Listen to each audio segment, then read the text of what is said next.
Ahora, en términos muy prácticos, a la hora de exhortar, ¿cuáles son las diferentes formas, los diferentes métodos de exhortar? Digamos, queremos exhortarlos a amar a Dios o amar a su prójimo. Pero ¿qué palabras usamos para exhortar? En términos de imperativos, Sí, primera, o sea, segunda ¿cuáles son persona. las opciones Pues para el predicador?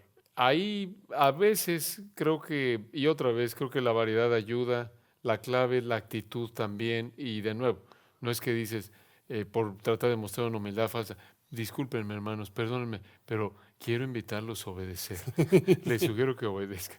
No, obviamente estás predicando y se entiende que la autoridad es la palabra de Dios y eres un vocero de Dios y tienes que decir simplemente lo que dice la palabra de Dios, pero en resumen, eh, hay dos maneras. eh, en plural, nosotros, primera persona plural, Sí, nosotros debemos no hacer esto. Y está por otro lado el segunda persona plural, ¿no? sí, O singular, tú. sí, Ahí creo que en parte eh, tiene que ver la cultura. Siempre la mm, autoridad, siempre hacerlo personal, como decías, pero creo que en algunas congregaciones es más apropiado hablar de usted, por ejemplo, sí. o vosotros, tú. Creo que ahí la clave es ser directo, frontal, pero de acuerdo a la situación en la que está la iglesia. Sí. Sí, de que me gustó lo que dijiste, de que es bueno buscar la variedad, no siempre hacer lo mismo, porque sí, aunque no debemos temer ser ofensivo, o sea, porque si la palabra ofende, nosotros no podemos cambiar eso, pero se cansa un poco si estás tú, hazlo todo el sermón. Y se puedes variar un poco y de vez en cuando, en vez de decir tú hazlo, decir hagámoslo, ¿no? Como dijiste, pero en el plural. O incluso yo encuentro de que am, una forma muy efectiva y de hecho muy impactante es de plantear una pregunta en vez de dar una orden. De que en vez de decir debes amar a Dios, o sea, ¿te has dado cuenta, hermanos? O sea, ¿cuántas veces podemos pasar, o sea, una hora, 2 horas del día sin pensar en Dios, o sea, mostrar afecto, a mostrar amor? O sea, haciendo una pregunta a veces puede ser una manera muy efectiva de exhortar, eh, pero dando variedad para que no sea tú hazlo, o sea, una hora completa. Es Sí, cierto, las preguntas son muy útiles, sí. tienes razón. Ya me redargulló tu pregunta. Sí, es cierto. Sí. Sí, sí, te lleva a la reflexión. Sí, sí, de acuerdo. Em, Cambiando un poco el tema, hemos mencionado dos palabras, la aplicación y la implicación. Em, a ver si nos puedes explicar un poco de cómo entiendes la diferencia. Yo he escuchado varias perspectivas sobre la diferencia, si hay una diferencia. Am, no sé, ¿qué opinas? Sí, de acuerdo, ¿no? Porque me parece, de acuerdo contigo en términos prácticos, que la aplicación es más exacta, más precisa, más dirigida a una situación, ¿no? Sí, Eh, por ejemplo, maridos, amad a vuestras mujeres, como Cristo amó a la iglesia. Implicación, bueno, tengo que amar a mi esposa. sí, Es general, digamos, ahí está el principio y digamos que la aplicación específica queda en manos de cada persona. Y la aplicación es más exacta. Por lo tanto, eh, piensa en tu mujer antes de tomar decisiones. mm, Eh, y a lo mejor puedes llegar tú solo a eso, pero creo que se puede distinguir de esa manera. Eh, o el principio, ¿no? Por ejemplo, sed santos porque Dios es santo. Eh, Ahí está el principio. La implicación es, bueno, yo tengo que ser santo sí, porque soy cristiano y Pedro le escribió a cristianos, ¿no? sí, La aplicación sería, por ejemplo, ¿no? Decir, por esta razón necesitas dejar tu pecado de mentira, sí. apartarte del pecado. Creo que así lo entienden muchos o Sí, no, alguna otra yo manera. estamos en la misma página, creo. Entonces es bueno. Ok, Yo entiendo lo mismo de que implicación es un poco más general. Yo trato de partir desde la implicación original, o sea, cuando Pablo escribe a los Efesios, por ejemplo, amad a vuestras mujeres, entonces la implicación obvia ahí es de que ellos debían amar a sus mujeres. La implicación actual para nosotros, tú y yo, es de que debemos amar a nuestras esposas. Eh, la aplicación es más específica, más exacta, como dices, de que tiene que ver con la forma que yo pongo en práctica esa implicación en mi hogar, de que um, hay una situación muy específica en donde mi esposa quiere hacer algo, yo quiero hacer algo diferente y yo debo amar a mi esposa como Cristo amó en la iglesia, matar a mi deseo y buscar hacer lo que sea mejor para mi esposa. Pero es algo muy específico para Josías y Cristal en mi hogar, en esa situación específica. Y es por eso que hay predicadores como Pastor MacArthur que dice que no es el trabajo del predicador aplicar el texto. Eso es el trabajo del Espíritu Santo porque él está tratando de resaltar la realidad de que yo no puedo como decir a cada uno, bueno, tú que eres carpintero, la forma que tú vas a obedecer ese texto en tu trabajo es así, y tú que eres soltero y vives en un departamento allá, tú lo vas a aplicar así, de que debemos buscar dar o sea, implicaciones que se aplican a toda la congregación. Pero en lo personal yo sigo usando el término aplicación solo por tal vez costumbre claro. y porque la gente común y corriente en la iglesia entiende la aplicación tal vez como sinónimo a- a implicación. Sí, Sí, sí, de acuerdo contigo. A practicar, sí, a vivir, a obedecer lo que sí, acaban de escuchar. sí, Sí, y en últimas, claro, lo dice la palabra, ¿no? Como dice, lo decías el pastor MacArthur, pues si solo el Espíritu de Dios no te da sí, el entendimiento, la capacidad. sí. Pero sí, Eh, mi pregunta entonces, partiendo de eso, es, ¿cuándo, o si es necesario, si vale, pero cuándo es útil dar aplicaciones específicas o si siempre debemos dejarlo general?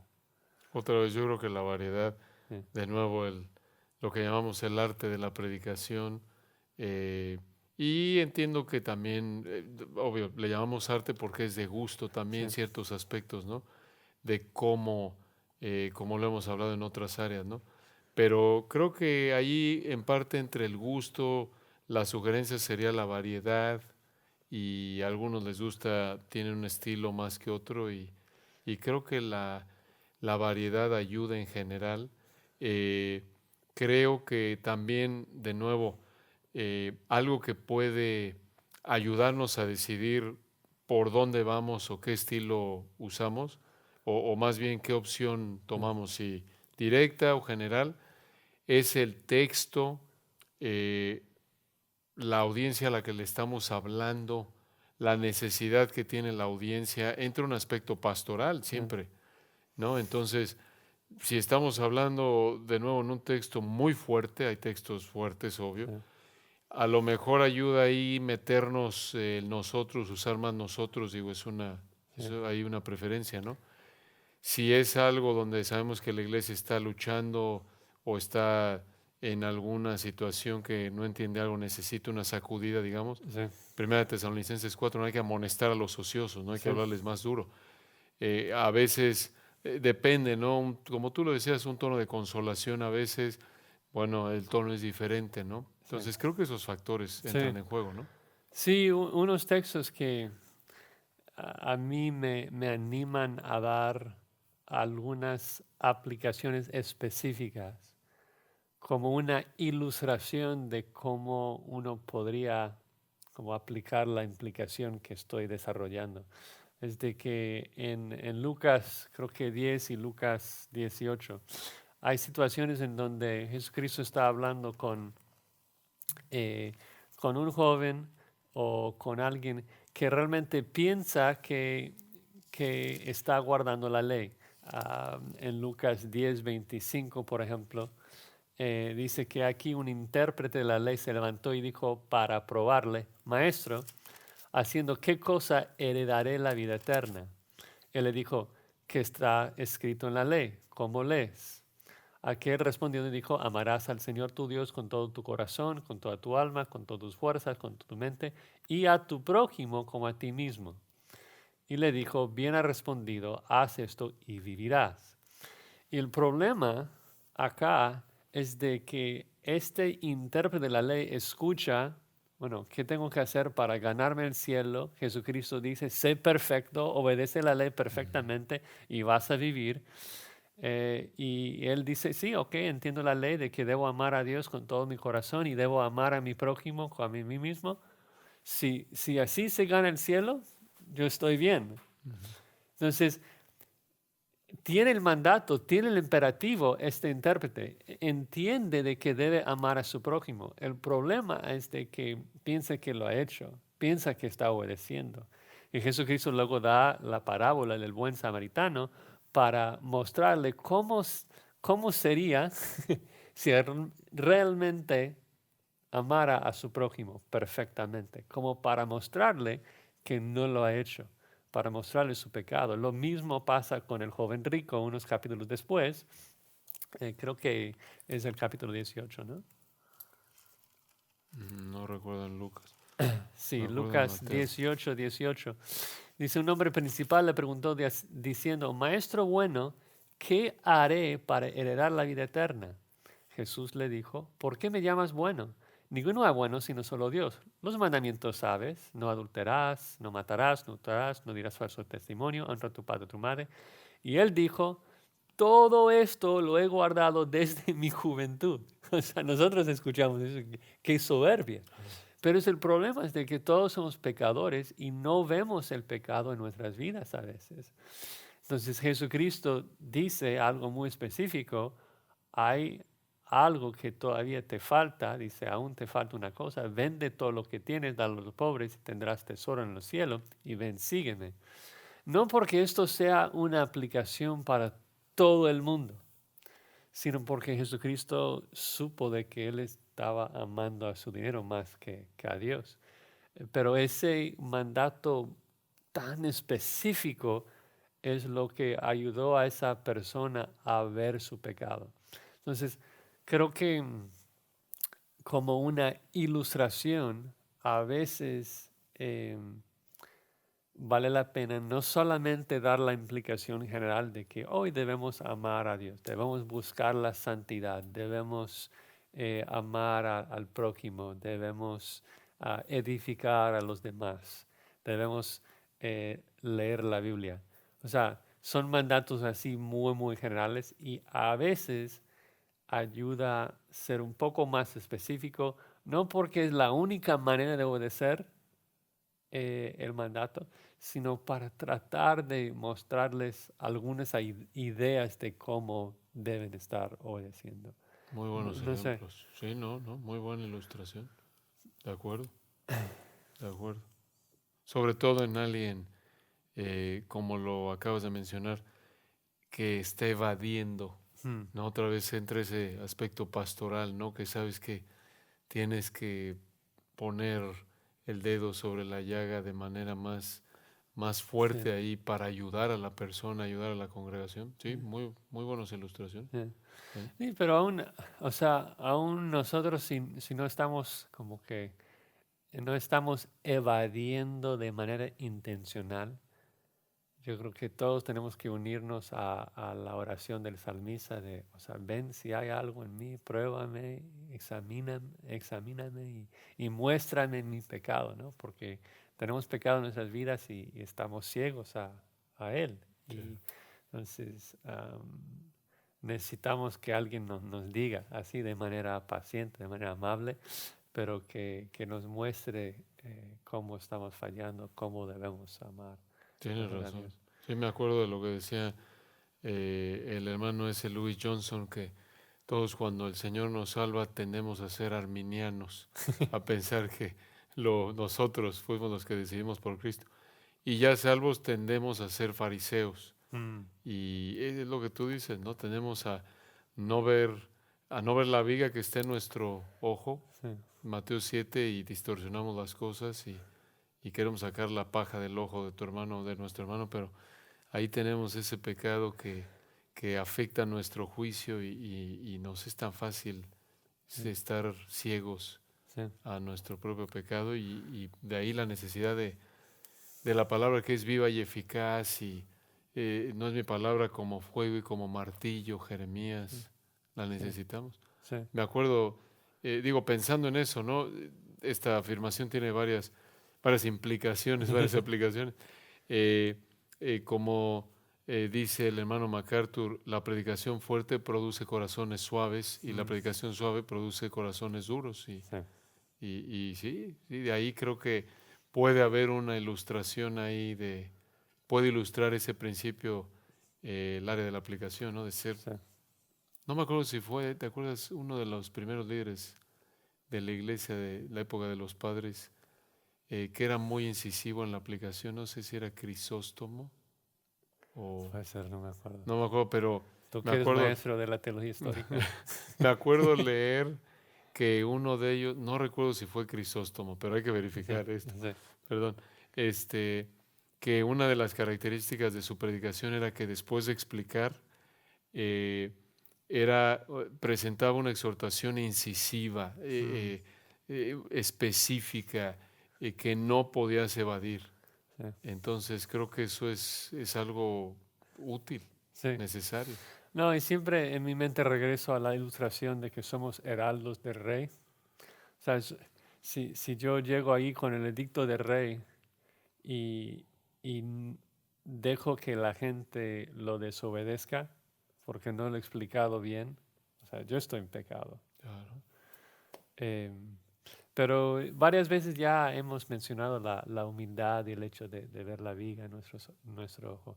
Y es em, otro consejo tal vez que me ayuda mucho a la hora de pensar en la aplicación, qué debo aplicar en el texto. De que si yo realmente en mi estudio entre semanas, si yo estoy dedicándome al Señor, si yo estoy humillándome delante del Señor y yo estoy rogándole al Señor, ayúdame a obedecer este texto. A la hora de pensar en cómo exhortar a mis hermanos, no es tan complicado porque tengo 20 cosas que yo estoy tratando de aplicar en mi propia vida Claro, y solamente estoy exhortándoles a hacer cosas que me estoy exhortando a mí mismo a hacer, ¿no? claro, Am, claro. pero en términos de una exhortación principal, hablamos en la primera semana de la proposición. Em, ¿cómo, cómo balanceas el hecho de que deseas tener una exhortación principal, la exhortación que vas a estar repitiendo a lo largo del mensaje, pero hay varias otras exhortaciones que surgen de puntos periféricos? Cómo, cómo aplicas esas exhortaciones, pero sin desviarse de la principal? ¿Sí me Muy, explico? muy buena pregunta, José. Yo creo que depende. Creo que la respuesta no es blanco y negro. Creo que, de nuevo, otra vez es un asunto de opinión, creo yo, aquí personal. Eh, yo creo que depende de varios factores. Uno, el tipo de texto. Eh, por ejemplo, si es narrativa y es densa o aun cuando no sea narrativa, un texto eh, que, que es difícil de aplicar o más bien que no haya aplicación por varios versículos y además de la aplicación quizás es un poquito impersonal para la gente estar oyéndolo y eh, ayudaría una aplicación ahí, aunque haya así un destello, una pepita de oro incrustada en el texto. Creo que es bueno tomarla porque ya llevas quizás varios minutos o es un pasaje largo donde el tipo de pasaje es difícil de predicar por quizá la interpretación o porque es medio denso, medio pesado, etcétera, ¿no? Entonces yo creo que el tipo de pasaje tiene que ver también el tiempo que uno tiene eh, y otro aspecto que me viene a la mente, quizás se te ocurrirán otras cosas, es también, hay un aspecto personal en el predicador que te apasiona en ese momento, que te cautiva. Sí, Porque, bueno, Dios en su soberanía permite que estudiemos ciertos textos, obvio, en su tiempo perfecto, en el momento en la vida en la que nos permite estudiarlo y usa eso para cumplir sus propósitos. Su palabra no vuelve a él vacía en la gente que lo oye. sí, Y hay cosas que te cautivan y aunque no es lo central en el texto, quieres decirlo, estás cargado y creo que es válido ahí sí, que el predicador diga, voy a predicar esto, ¿no? sí, sí, de acuerdo, de acuerdo. Tal vez solo agregando algo de que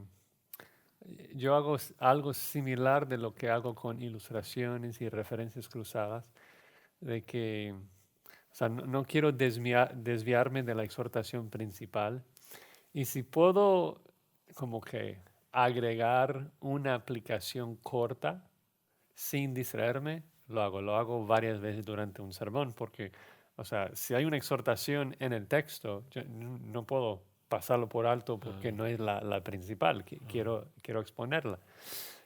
Pero hay veces de que es algo como periférico, parentético, o alguna otra aplicación que me va a llevar mucho tiempo para otra vez como dar un poco de contexto de la aplicación y dónde viene y usar otro texto y como que, wow, ya después de escribirlo me estoy dando cuenta de que esto está tomando la mitad de una página ah. y aunque sea una buena aplicación, no pertenece a este sermón y es mejor pasarlo a otro sermón donde eso es el enfoque principal de ese texto. Ah, pero ahora que estamos hablando, me vienen a la mente muchas preguntas. Em, ¿qué piensas del evangelismo dentro del sermón? O sea, que es otra exhortación que probablemente no es la central del pasaje. El predicador siempre debe exhortar a los incrédulos a creer en Jesucristo, cuánto tiempo debe tomar, dónde ponerlo. Háblanos un poco de tu experiencia, qué haces tú, qué sugieres. Pues de nuevo es de gusto, de criterio. Creo que en general siempre probablemente es algo automático Mm, porque está en la mente el anhelar, ¿no? Que alguien no cristiano en la audiencia se arrepiente y cree en el sí, Señor, ¿no? Entonces, creo que sí, cuidando lo que tú dijiste en la respuesta de hace un momento, eh, y totalmente de acuerdo contigo en que puede haber algo que te apasiona, pero si, como decíamos ayer, el uso de referencias cruzadas, teología, creo que hay un límite. Si estás predicando el texto, te mantienes dentro del texto en general. Pero yo creo que es válido y creo que me hiciste pensar en algo con tu respuesta de nuevo. Lo reiteramos, el texto es el rey, el texto mm, es el amo y debemos cuidarnos de no imponer lo que no hay ahí. Entendemos que hay exhortaciones, implicaciones, etcétera, pero cuidarnos de no salir de esa línea si estamos predicando un texto. Pero en general, creo que eh, eh, yo tiendo sin planearlo, sin decir, a ver, aquí tengo que meter a fuerzas el evangelio, ¿no? sí, Creo que como norma tiendo a meter ahí algo del evangelio. sí, Es como norma, es automático, ¿no? sí, Sé que algunos son más estrictos en esto y dicen hay que meterlo y bueno, es respetable y sí, es algo loable, ¿no? sí, Pero, y también confieso que hay sermones que quizás estoy tan centrado en el texto que no lo menciono, ¿no? sí, Siempre, si estamos en la iglesia, nos concentramos primordialmente en aquellos que profesan ser cristianos, sí, pero yo creo que como norma sí hablo del Evangelio, si no en algún punto del texto, eh, algo que lleva en el texto al Evangelio, quizás en la oración final, en general, Eh, no siempre lo hago. sí. ¿Tú lo haces? Sí, yo creo que estamos en la misma página. Yo no llego al extremo de decir de que si no, o sea, si no evangelizas, o sea, mínimo 5 minutos dentro de cada sermón de que estás en pecado, Claro. no, creo que esa postura no se puede justificar con el texto bíblico.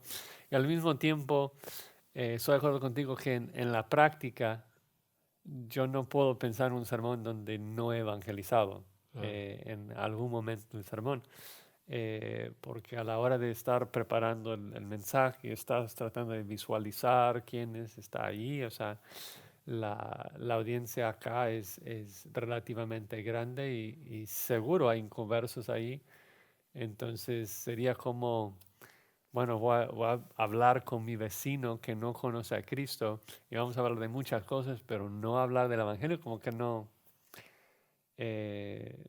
tiene sentido. Entonces, yo creo que siempre sale sin querer, como forzarlo, como dices, pero sale en un momento dado porque sí, o sea, quiero predicar la cruz de Cristo en todo momento. Am, lo que, lo que sí creo que no ayuda el sermón es cuando el predicador siempre mete el evangelismo en su conclusión, algo que veremos en la Mm, próxima semana. Em, pero am, con, con algunos predicadores, a ver qué opinas, pienso que su sermón pierde impacto porque el punto climático de cada sermón, de cada texto de la Biblia es creer en Cristo para los inconversos. Entonces, como que el punto más alto del sermón cada semana es un evangelismo. Entonces, los oyentes que son creyentes, a lo largo del tiempo, semana tras semana, domingo tras domingo, ya saben esto. Y cuando el predicador llega a su conclusión, ya comienzan a cerrar sus Biblias, ya comienzan a pensar en otras cosas porque saben lo que viene, es un evangelismo para los incrédulos. Y creo que ese predicador, em, eh, tal vez no por querer, pero se ha olvidado de que su meta principal es la edificación de los santos, ¿no? O sea, cuando estamos en el mundo, la meta principal es evangelizar, pero venimos, o sea, Efesios 4, o sea, para perfeccionar a los santos para la obra del ministerio. Entonces, para eso estoy en la predicación, para perfeccionar a los santos, no para evangelizar a los santos. Entonces, creo que el punto culminante de mi sermón debe ser la proposición, o sea, la exhortación principal del texto, de ese texto en particular, y no siempre el evangelismo. Y por eso trato de variar el lugar donde pongo el evangelio para que no sea siempre al final. de Pero acuerdo, finalmente es un asunto homilético sí, de cómo vas a presentar el sermón. Y de acuerdo, creo que como tantos aspectos que hemos mencionado, la variedad, la ayuda añade a la frescura, el texto lo determina, eh, pero creo que como dices tú, esa ilustración sí lo hemos vivido tantos, ¿no? De que ya llega y siempre cierra igual, ¿no? Entonces, a menos de que el texto lo diga ahí, sí, hay que hacerlo. Pero ya en términos de homilética, donde tú puedes decidir cómo vas a presentar, ilustrar, aplicar, cerrar la explicación de este texto, creo que la variedad ayuda. Y a mí hace años me ayudó mucho a entender a través de un hermano querido que cada vez, o quitarnos la presión que a veces aprendemos por tradición, como decías, de que siempre tienes que cerrar con el Evangelio. Tenemos que recordar que cada vez que abrimos la palabra de Dios y la estamos exponiendo, uno, estamos cumpliendo con la gran comisión. Estamos enseñando todo lo que el Señor mandó y parte de la gran comisión es evangelizar.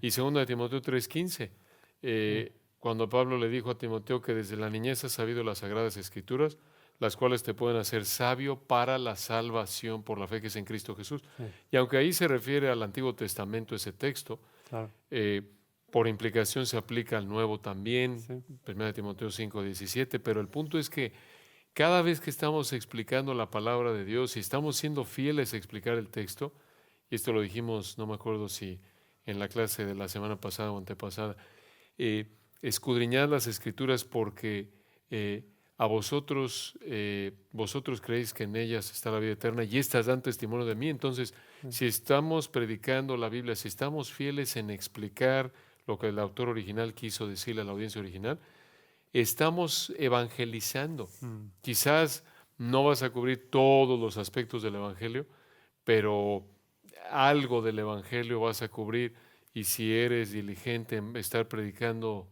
la palabra semana tras semana, el Señor va a llevar a cabo su obra como Él sí, quiera. sí. Sí, y ahí yo creo que uno batalla con la soberanía de Dios, porque como dijo, creo que fue Spurgeon que dijo, em, pero tengo que meter el Evangelio porque si hay alguien ahí que vino de visita a la iglesia y muere, o sea, esta noche, y no le hablé del Evangelio de que Cristo murió, fue resucitado al tercer día, de que yo siento que su sangre está en mis manos, ¿no? Entonces, yo creo que sin llamarlo pecado es una de las razones por las cuales trato de meter una versión condensada del Evangelio en cada sermón, o sea, 1 Corintios 15, ¿no? O sea, de la muerte, resurrección de Jesucristo. Pero de acuerdo contigo de que lo que salva es la escritura, ¿no? No tiene que ser Juan 3:16 para que la persona llegue a la salvación.